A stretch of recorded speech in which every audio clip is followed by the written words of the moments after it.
Here with Adam Panter, our district attorney. And Adam, I love to know the Irish brother connection. Just like me and my brother, you and your brother, you have a strong family connection with your dad and your brother. Tell us a little bit about that.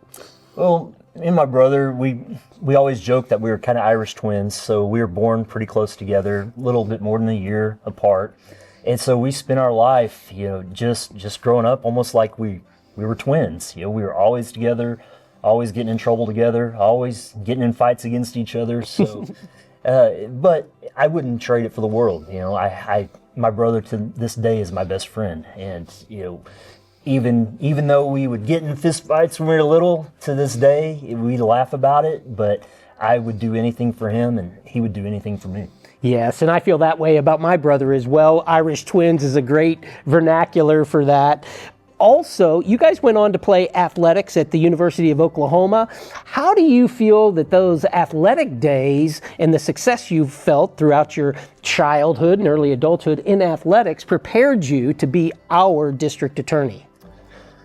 Well, the challenges involved with growing up being an athlete. I mean, I don't look like an athlete anymore, of course. Age has done its part on me. But growing up and facing the challenges involved with athletics, the off season, the preparation involved, the mental preparation, physical preparation, everything involved in sports, I think translates perfectly into a prosecutor's career.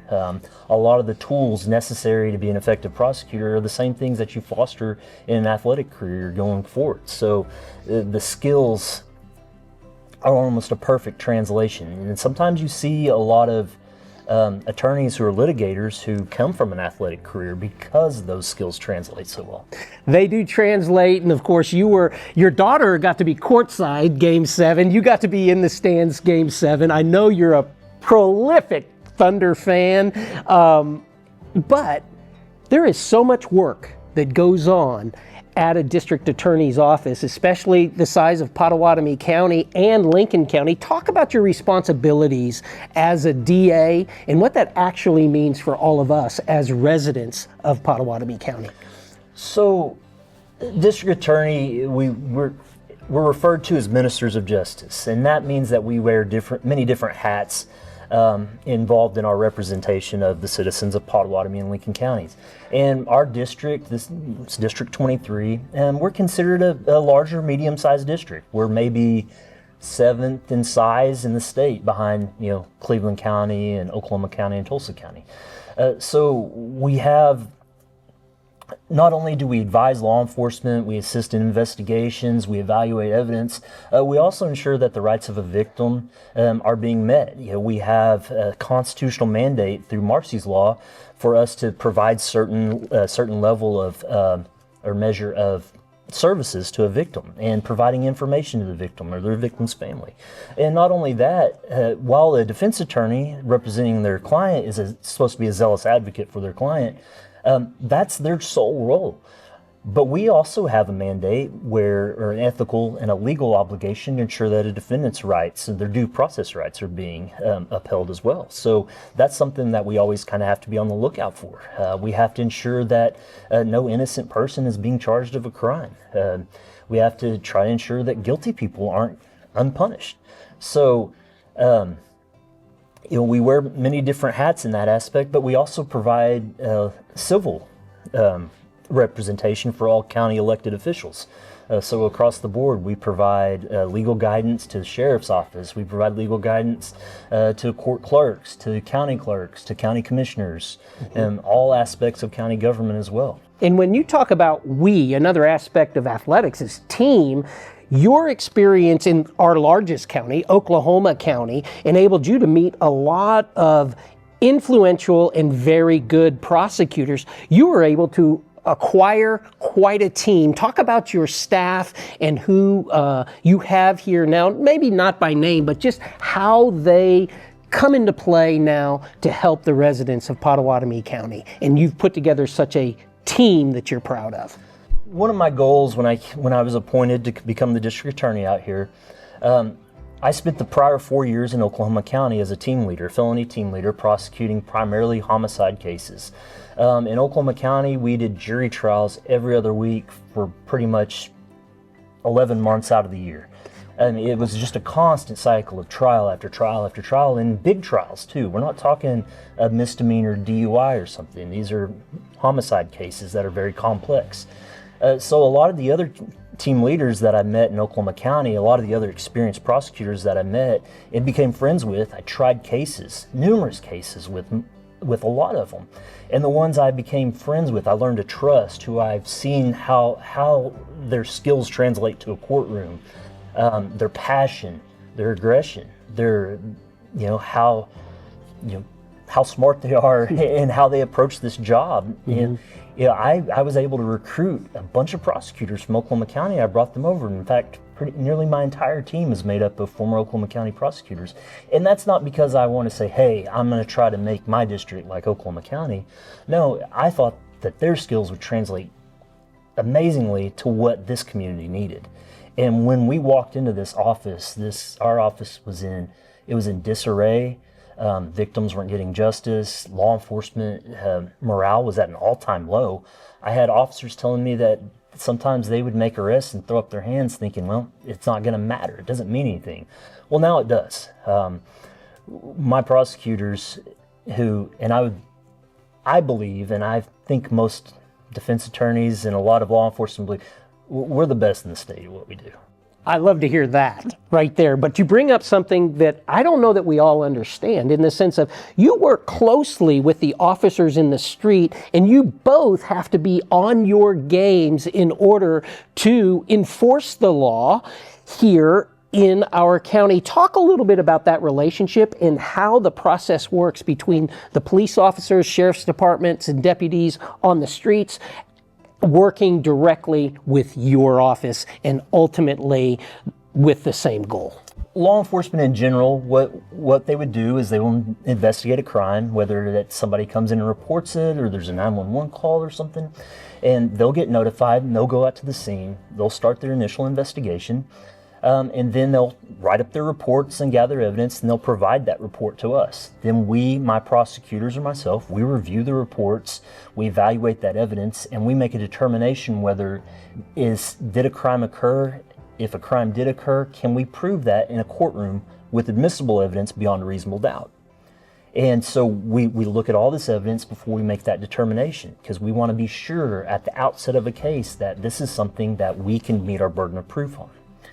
We also have to look at potential defenses. So not only can we prove this beyond a reasonable doubt, can we disprove a reasonable theory of innocence? And so those are kind of the general steps that we take before even any charge is filed, whether that's the lowest form, maybe a public intox, or whether that's a homicide. But on a much larger case that involves a more in-depth investigation, from the outset, we'll get a call. There was a homicide last night.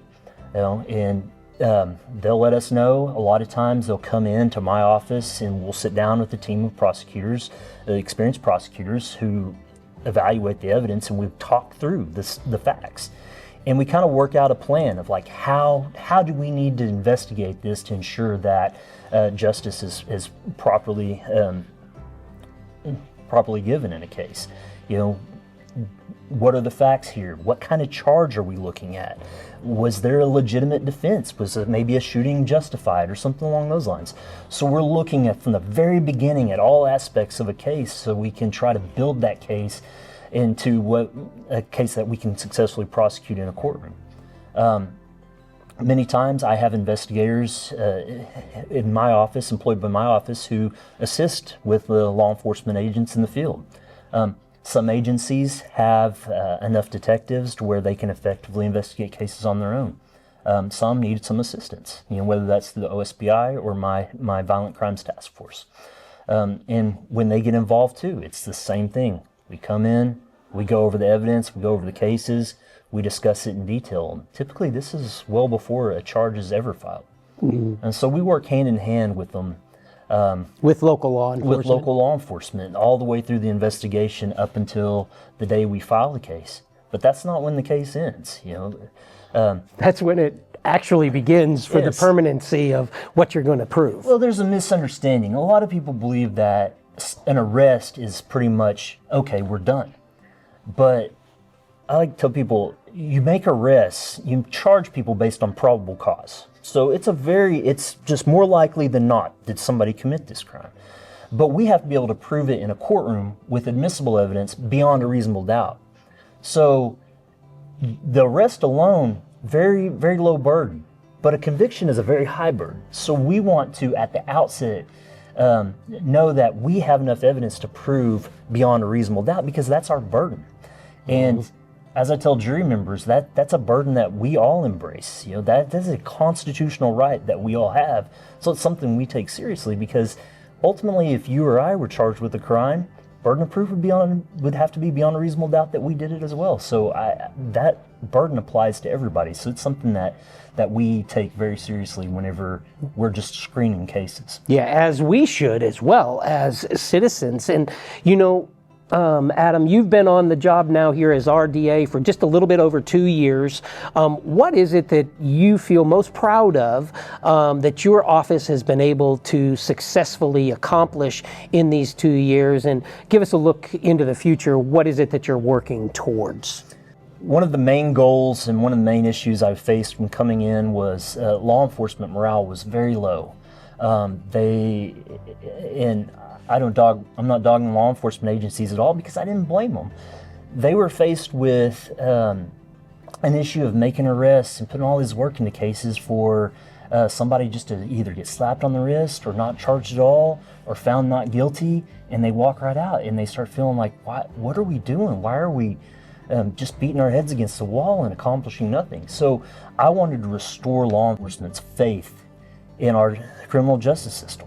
That was priority number one. Second priority is getting the public faith restored in our criminal justice system, because it's disheartening for a member of the public or a victim of a crime to see, hey, this person did something terrible to me and nothing happened.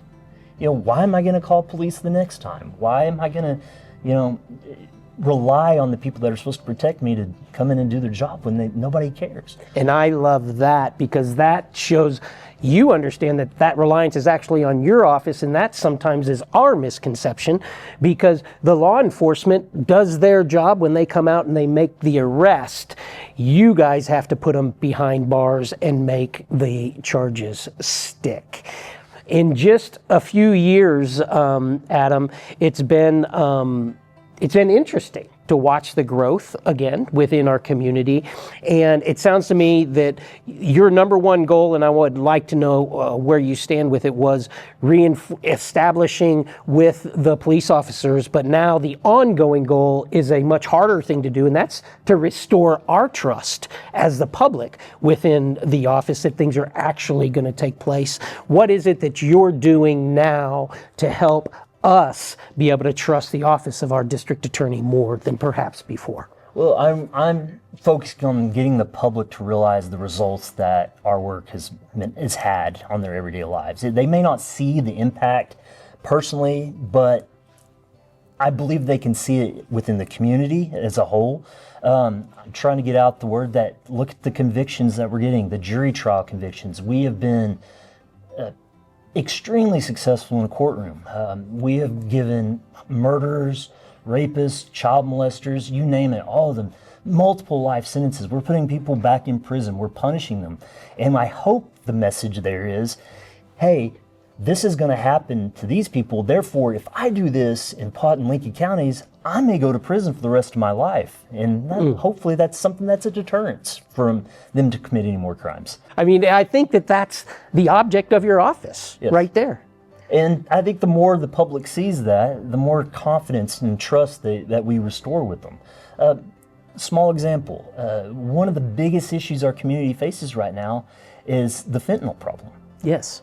We see overdose deaths all the time in this community, and it's heartbreaking because many times it's somebody that's not even an addict, and they may take a pill for the first time, and they're deceased right after that.